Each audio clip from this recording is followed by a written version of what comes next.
Buenas noches, compañeros Buenas noches. Riders. Estamos aquí hoy para organizar o explicar un poquito de aspectos fundamentales sobre el tema de la responsabilidad civil, responsabilidad penal y qué es lo que pasa cuando suceden accidentes. No vamos a hacer algo muy jurídico, sino que vamos a tratar de explicar temas o tips que son importantes para que conozcamos cuando nos sucede un evento de esos, ¿cierto? Para que entendamos cómo funciona el andamiaje jurídico desde lo que podemos hacer cuando nos ocurre ese accidente. Ante nada, pues me presento. Mi nombre es Eduardo David Terán Lara, soy abogado del externado, especialista en Derecho Contractual de la misma universidad y actualmente también soy magíster en Responsabilidad Civil. Dirijo mi propia firma de abogados que especialmente trabajamos en estos temas de responsabilidad y también soy abogado asesor de la Sala Civil del Consultorio Jurídico del Externado también.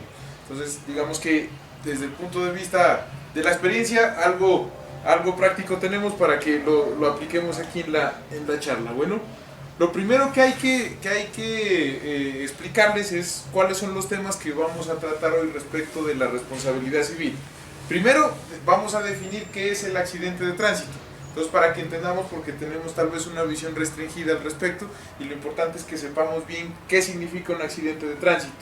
Dos, ¿qué debemos hacer ante un accidente de tránsito? Recomendaciones puntuales respecto de la forma en cómo tenemos que reaccionar frente a la ocurrencia de un accidente automovilístico, en nuestro caso un accidente que se presenta con las motos. Tercer punto, la importancia del croquis y la intervención de la autoridad de tránsito. ¿Sí? Aquí vamos a tomar un poco la explicación de qué es lo que debe contener el croquis, cuál es la información que se debe incluir, ¿cierto? Y a quitarle un poco los mitos que hay sobre el croquis. La gente normalmente habla sobre que es la prueba reina, que es lo único que sirve para probar la responsabilidad. Y hoy en día ya no es tan cierto.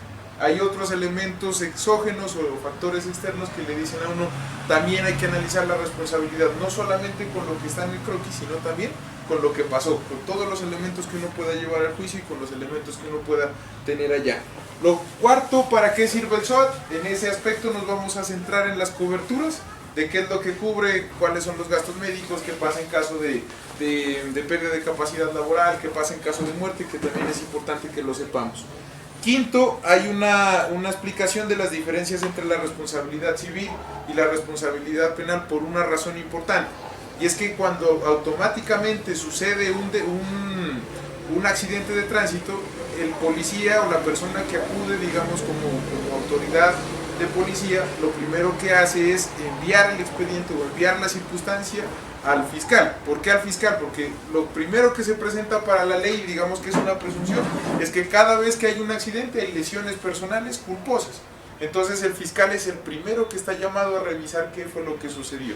Pero también lo vamos a revisar porque normalmente hay unas circunstancias que evitan que el fiscal conozca o que sea de una vez dirigido el proceso o la reclamación directamente ante otras autoridades que no necesariamente son los jueces. Sexto, vamos a hablar un poco de la cuantificación de perjuicios. En caso de accidente, ¿cuánto vale? ¿Qué es lo que me tienen que pagar? ¿Hasta cuánto me pueden pagar? Bueno, que es importantísimo saberlo. Y por último, vamos a hablar sobre las pólizas de RCE y la forma en cómo se reclaman. Pólizas de responsabilidad civil extracontractual. Bueno, entonces vamos iniciando primero por lo primero. ¿Qué es un accidente de tránsito? Se ha definido un accidente de tránsito como el resultado de una distorsión de la armonía en el sistema usuario-vehículo-vía del transporte automotor y que tiene como consecuencia daños materiales o personales. Pasemos esto a palabras, digamos, no jurídicas. Significa que cualquier evento que se llegue a presentar cuando nosotros estamos haciendo uso de una vía, ¿cierto? Utilizando un vehículo automotor o un vehículo que tenga movimiento y ejecutemos alguna acción que está por fuera de lo que normalmente esperamos, que es circular, ¿cierto? Se presenta esa responsabilidad o se presenta una circunstancia que podemos hablar como accidente o que podemos definir como un accidente de tránsito. ¿Qué esperamos en la vida común todos los días? Que los vehículos circulen por la ciudad sin problema, que se respeten los semáforos, que se respeten las normas de tránsito, pero cuando ocurre un tipo de accidente hablamos como que hay una distorsión entre esa relación que hay entre el usuario, entre el vehículo y la vía, ¿cierto? Es decir, se rompe como ese esquema o esa regla que nosotros esperamos. Lo que hay que adelantar o lo que nosotros siempre debemos tener en cuenta es que no necesariamente estamos hablando de un accidente de tránsito cuando nos chocamos entre vehículos, porque siempre pensamos y siempre tenemos en nuestra cabeza que el accidente de tránsito es un accidente que se presenta entre vehículos, pero no es cierto. ¿Por qué no es cierto? Porque también hay otros factores adicionales y también hay otros terceros que intervienen que pues finalmente resultan siendo parte de la distorsión. ¿Cuáles son esos? Por ejemplo, los peatones, ¿cierto? Por ejemplo, los ciclistas que no tienen un vehículo motorizado pero que también se convierten en parte, digamos, de los accidentes de tránsito.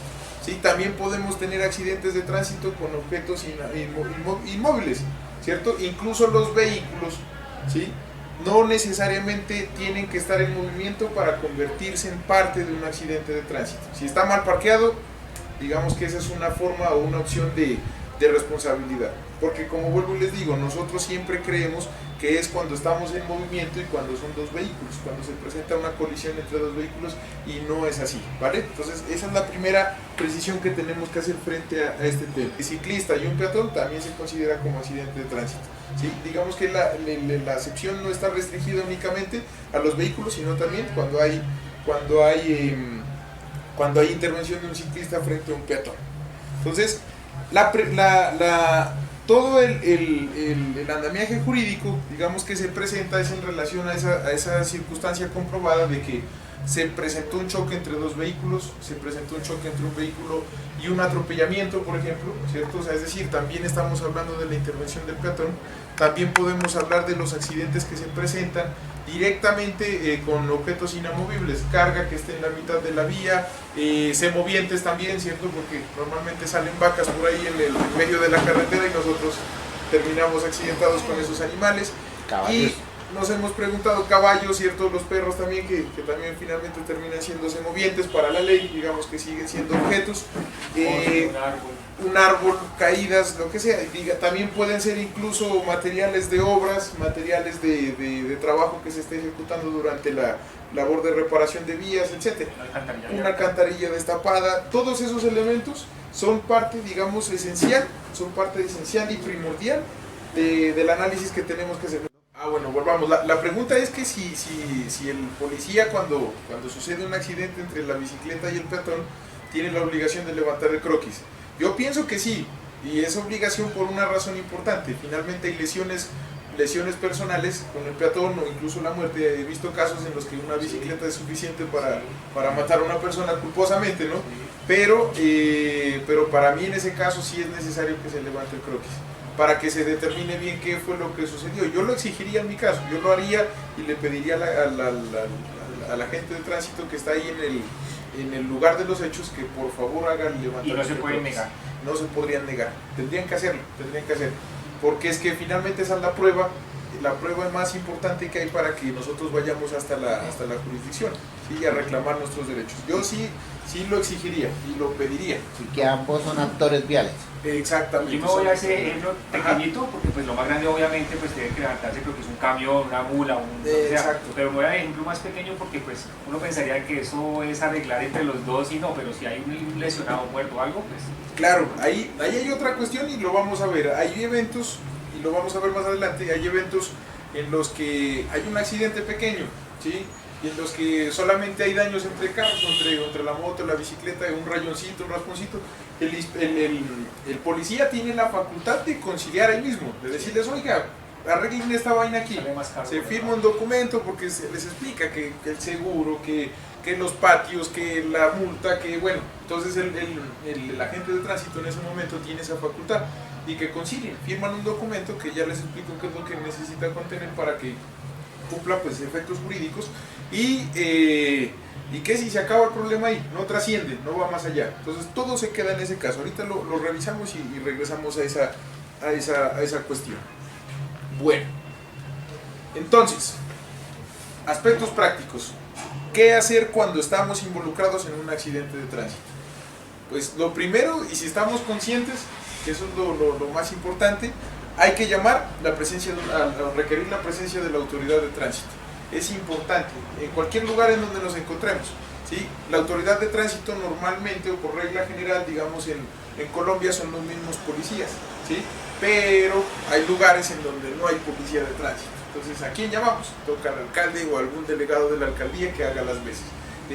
En algunas oportunidades hemos visto incluso que los médicos son los que están llamados a ir a hacer ese tipo de análisis, pero ya más que todo desde el punto de vista de las lesiones personales, porque es que no hay una autoridad eficiente, pues habida cuenta de que Colombia no tiene todos los recursos para tener una secretaría de tránsito en cada municipio. Entonces lo que se intenta es suplir digamos esas funciones a través de personas que estén al alcance, y a veces las que más alcance tienen respecto de alguna circunstancia por lesiones son los mismos policías, ¿vale? Entonces ellos se encargan, los mismos médicos que se encargan de hacer algunas acotaciones específicas. Hay que hacerte una pregunta de pronto del tema anterior.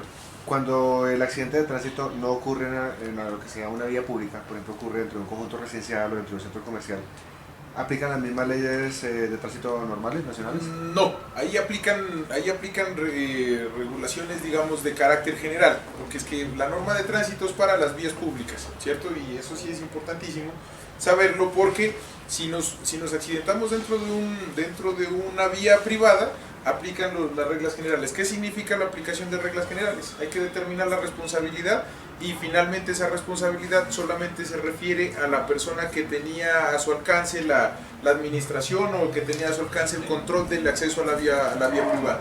Si por ejemplo sucede un accidente cuando yo estoy transitando por vía privada sin autorización, el responsable por esa circunstancia no es en principio el que tenía el control sobre la vía, sino la persona que sin autorización ingresa al inmueble, ¿sí? O ingresa al lugar en donde se está ejecutando esa actividad. Pero pues hay que revisar cada caso en concreto, pero la respuesta en principio es que no se aplican las mismas reglas del Código de Tránsito, ¿vale? Vale. Entonces eso es lo primero. Hay un punto importante, yo creo que es bueno también andar pagando o andar cargando con una póliza de responsabilidad civil contra terceros, ¿no? Que es la que llamamos RCE, o de responsabilidad civil extracontractual. He llegado a una conclusión extraña, que pues es una recomendación mía, digamos a modo propio, y es pagar la póliza de RCE, porque es más caro pagarle los daños a un tercero que pagar la moto de uno. La moto de uno, pues digamos, ahorita un buen seguro está más o menos para un seguro de responsabilidad, o un seguro más bien de daños sobre la moto, está sobre el borde de 7 millones, uno bueno, y es mucha plata, y estar pagando 7 millones cada año es bastante costoso. En cambio, ¿Se puede tomar esa póliza solamente la de responsabilidad civil? Sí, la puede uno tomar, o sea, uno distingue entre seguros, y un seguro es la póliza de daños, que es para proteger, digamos, los bienes propios, sí. que se la roban, que uno se cayó y la moto se fue por un barranco, que se estrelló, etcétera. Esa es para la responsabilidad de uno mismo. Pero hay otra que es la de responsabilidad civil contra terceros. Esa puede estar en el borde de 1 millón máximo anual, y yo creo que esa sí responde un poco más a las... O sea, ¿RCE es solo 1 millón? RCE más o menos 1 millón, aunque pueden haber muchas más altas o más bajitas, pero siempre hay que buscar una de buena cobertura. Lo importante es que podamos tener una cobertura amplia. Una asegurada vale 3 millones y cubre terceros. Y cubre terceros también, aunque pues cubre daños, creo. Sí, no estoy mal. no. Entonces siempre digamos que la recomendación que yo hago es tener la de RCE, porque vuelvo y les digo, recuperar 25 millones que vale la moto es mucho más sencillo que pagar 1.000 millones que puede costar una vida. Hablando en plata, en carta blanca, como dicen, una vida puede estar entre 1.000 y 2.000 millones de pesos. Entonces siempre y tener el seguro siempre ayuda un poco a paliar esa circunstancia. Eso lo vamos a ver un poco al final.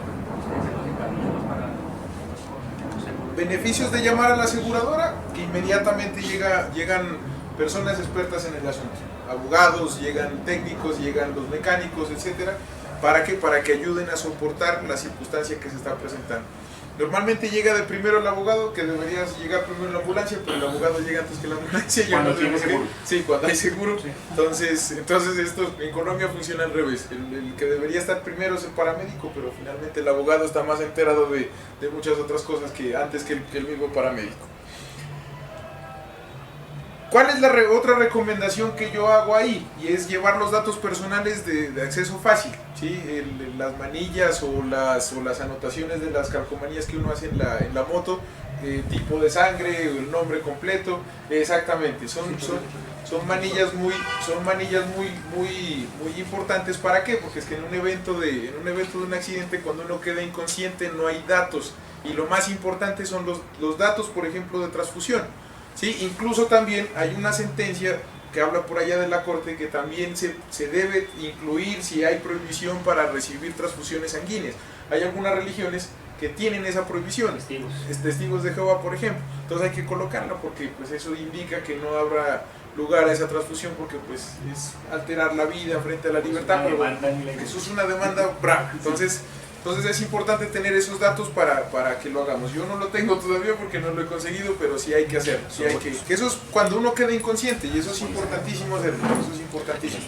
Porque es que normalmente uno no va acompañado. O sea, yo creo que la recomendación ahí es que uno siempre anda solo. O sea, en el día cuando uno anda en la moto en la ciudad siempre uno anda solo. Pues excepcionalmente uno carga el pato, pero siempre uno anda solo y uno queda inconsciente en un accidente. Tal vez los paramédicos inmediatamente lo que buscan son la información, marcas de información para llamadas de emergencia y marcas para transfusión sanguínea. O casos excepcionales, también incluso traen anotaciones o archivos para guardar información por medicamentos.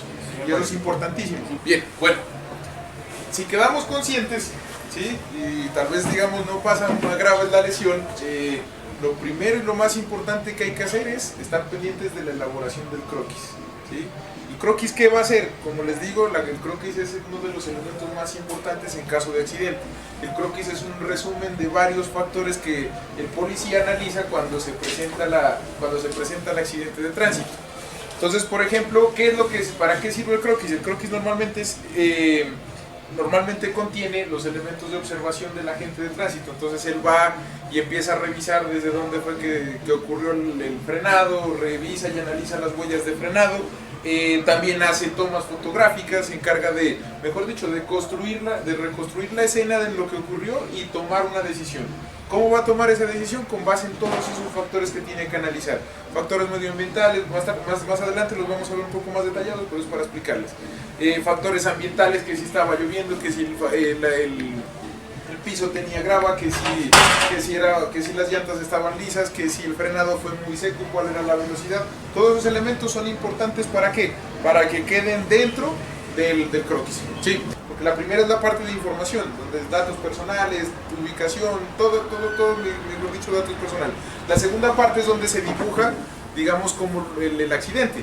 Y a partir de las huellas de frenado, que es como el indicativo más importante entre esta regla de física de la distancia con el tiempo, se calcula, ¿sí? Entonces, según la distancia que haya recorrido el frenado, el agente de policía o el agente de tránsito tiene la posibilidad de determinar cuál es la velocidad. Entonces, en ese caso, digamos que el agente de tránsito tiene un poco más de facilidad para saber cuál es la velocidad con la que venían tomando datos físicos, o sea, midiendo, mejor dicho, cogen con su metro, miden y toman distancias y con eso hacen el cálculo. La pregunta es que ¿qué pasa si no hay huella de frenado? ¿Sí? En este momento la respuesta que puedo darte es que debemos analizar otros factores adicionales. Por ejemplo, normalmente en estos días ya hay cámaras de grabación por todos lados. ¿Sí? Esa es una manera de hacerlo. La otra manera es la velocidad o el impacto, ¿sí? De la huella de impacto y el resultado del impacto. ¿Sí? ¿Cuál es el resultado del impacto? Hay una ley física que habla sobre acción-reacción, ¿no es cierto? Y tal vez cuando hay impacto se puede analizar cuál es la fuerza o la velocidad con la que venía el primer objeto para calcular la distancia en la que recorrió el segundo que sale volando. Sí. Listo. Bueno, entonces les decía, la idea es que estén ustedes abejas, digámoslo, cuando ocurre el accidente por una razón, y es que el agente de tránsito es también un humano y puede cometer errores, ¿cierto? Entonces lo importante es que sepamos cuáles son algunos elementos. Más adelante se los voy a explicar con más detalle, pero digamos que es importante tener en cuenta esos elementos para decirle, oiga, señor agente, no vaya o coloque lo que necesitamos colocar dentro del que es del croquis, ¿vale? Ahorita vemos el croquis en el PDF que tengo acá. Les comentaba hace un momento atrás que es posible que hayan accidentes de tránsito de muy poco conflicto. Me refiero que, no sé, arreglar las tapas de la moto valen 50.000 pesos, 100.000 pesos. ¿Sí? Verificar el daño que se hizo al bumper del vehículo que se estrelló adelante, atrás, no puede costar más de 500.000 pesos. Entonces uno tiene que evaluar un poco más es el aspecto económico, y el agente de tránsito tiene en ese momento una facultad para conciliar. Entonces puede llamar a los dos dueños de los vehículos que están involucrados en el accidente y decir: oiga, ¿por qué no solucionan esto? ¿Por qué no hacemos un documento pequeñito en el que decimos que usted le paga tanto, yo le pago tanto, y simplemente dejamos las cosas ahí? Listo, no hay ningún inconveniente, se firma ese documento. Lo importante de ese documento, cuando ustedes lo tengan en su mano, cuando lo estén redactando o elaborando, normalmente eso lo hacen los abogados del SOAD, de las aseguradoras, pero normalmente lo que ustedes tienen que tener presente para tener en ese documento es lo siguiente: es que debe decir que ustedes se liberan de cualquier responsabilidad, tanto responsabilidad civil como penal como administrativa, en el sentido de explicar que ustedes ya con ese acuerdo al que llegaron solucionaron el conflicto. Entonces ya no se van a poder demandar después, ¿vale? Eso significa que ese documento presta algo que se llama mérito ejecutivo, o también presta algo que se llama cosa juzgada. ¿Qué significa eso? Que ya se solucionó el conflicto y que no hay necesidad de ir ante un juez o ante otra autoridad a poner en discusión lo que se celebró ahí, ¿cierto? Entonces, digamos que cuando ocurren accidentes de bienes, es importante hacerlo, que es, digamos, como la manera de solventarlo. Pero si hay una lesión, así sea pequeñita, dejen que las cosas sigan. No importa, ganado que mañana, que eso fue el golpe pequeñito, que no me pasó nada, no importa. Puede que al otro día ustedes amanezcan con una fisura y el brazo les esté doliendo demasiado. Y se imaginan que ustedes con la fisura del brazo hayan firmado el documento el día anterior diciendo que lo liberan de responsabilidad a quien ocasionó el accidente. Se quedan, mejor dicho, de manos cruzadas y con el dolor de la fisura y con los problemas que eso viene en adelante. La pregunta es que si se recomienda hacer el documento, o es obligatorio, o es... Digamos que el acuerdo verbal, ¿sí?, funciona bien. ¿Por qué funciona bien? Porque pues en principio nosotros estamos llegando a una conciliación y estamos manifestando nuestra voluntad a través de lo que estamos diciendo, ¿sí? Pero como estamos en Colombia, ¿sí?, entonces es mejor dejar todo por escrito, ¿sí?, que todo quede por escrito. Lo importante y la recomendación de cualquier circunstancia que se presente, siempre que quede por escrito. Bueno, la pregunta es: ¿qué pasa si se firma el documento y la persona no quiere pagar? ¿Cierto? Correcto, sí. Depende del documento y de cómo haya quedado el documento organizado. Si el documento está bien organizado y dice la fecha en la que hay que pagar, el monto de lo que hay que pagar y a quién hay que pagar, ese documento sirve para presentarlo ante un juez. Y el juez puede hacer mini contrato. Exactamente, como un mini contrato chiquito, pero diciéndole: oiga, ¿qué es lo que hay que pagar? ¿Cuánto hay que pagar? ¿Dónde hay que pagar? ¿Cómo hay que pagar? Entonces ahí el juez de una vez, ¿y a quién? Exactamente. Y ahí el juez de una vez dice: proceso ejecutivo y embarguémosle, ¿sí? Digamos que la garantía del embargo es después de que se inicia la demanda, el proceso judicial. Antes no podemos hacerlo. Digamos que siempre queda un poco al aire esa discusión en que qué puedo yo hacer antes de poder ir a demandar para tener seguro mi pago. No hay nada que hacer. Lo único que se puede hacer es esperar hasta que el juez dicte la orden de embargo. Y lo primero que uno pues trata de buscar, sí, es que el embargo recaiga sobre el otro vehículo que ocasionó el accidente. Tengan en cuenta, no importa el valor del documento, el juez está en la obligación de tramitar el proceso. Pueden ser 100,000 pesos. Tengo casos de 100,000 pesos, como tengo casos también grandes de mucha plata, ¿sí? Entonces, digamos que el juez está en la obligación de hacerlo. Parecerán procesos muy pequeñitos, pero para ciertas personas 100,000, 200,000 pesos siempre es importante. Entonces el juez está en esa obligación de hacerlo. Entonces siempre es importante, digamos, tenerlo. Pero ¿qué pasa si el documento queda mal hecho? Si el documento queda mal hecho, queda otra opción, ¿sí?, que es ir a conciliar, ¿sí?, y es llevar el proceso a un centro de conciliación, el trámite de un centro de conciliación. Ahí, ¿qué hay que hacer? Y citar al personaje que ocasionó el accidente y decirle: vea, diga que usted ocasionó el accidente y me paga tanto. Y eso ya el centro de conciliación ya se encarga de organizar todos los elementos que se necesitan para que el documento cumpla una función de coerción, digámoslo así, como una función que pueda... Eso significa que el juez tenga la posibilidad de coger ese documento y decirle: venga para acá y me paga. ¿Sí? Coger al demandado o al que ocasionó el accidente para que pague esa obligación. Tema de voluntad si quiere ir. Exactamente, el tema ya es voluntario. Si ya no va, ya toca iniciar un proceso ahí que se llama el proceso declarativo de responsabilidad extracontractual, y la cosa ya se alarga. Entonces ahí uno evalúa, y eso sí hay que mirarlo también desde el punto de vista económico, cuánto puede llegar a costar ese proceso, incluyendo honorarios de abogado, exactamente, incluyendo honorarios de abogado, gastos procesales, pruebas, etc. Bueno, pues digamos que eso es importante. Como les decía, entonces el policía puede conciliar en ese momento, ¿sí? Si se concilia, pues todo se acaba y quedamos todos bien. Entonces no hay ningún inconveniente y todo se termina. Pero si hay lesiones personales, por el golpe así sea más pequeñito, la recomendación que yo les doy es sigan adelante con el tema. Les decía hace un momento que cuando ocurre un accidente de tránsito, normalmente lo que hace el policía es remitir, ¿sí?, el expediente o su croquis y el informe policial directamente al fiscal. ¿Por una razón? Porque hay un delito de lesiones personales que se tiene que iniciar a investigar.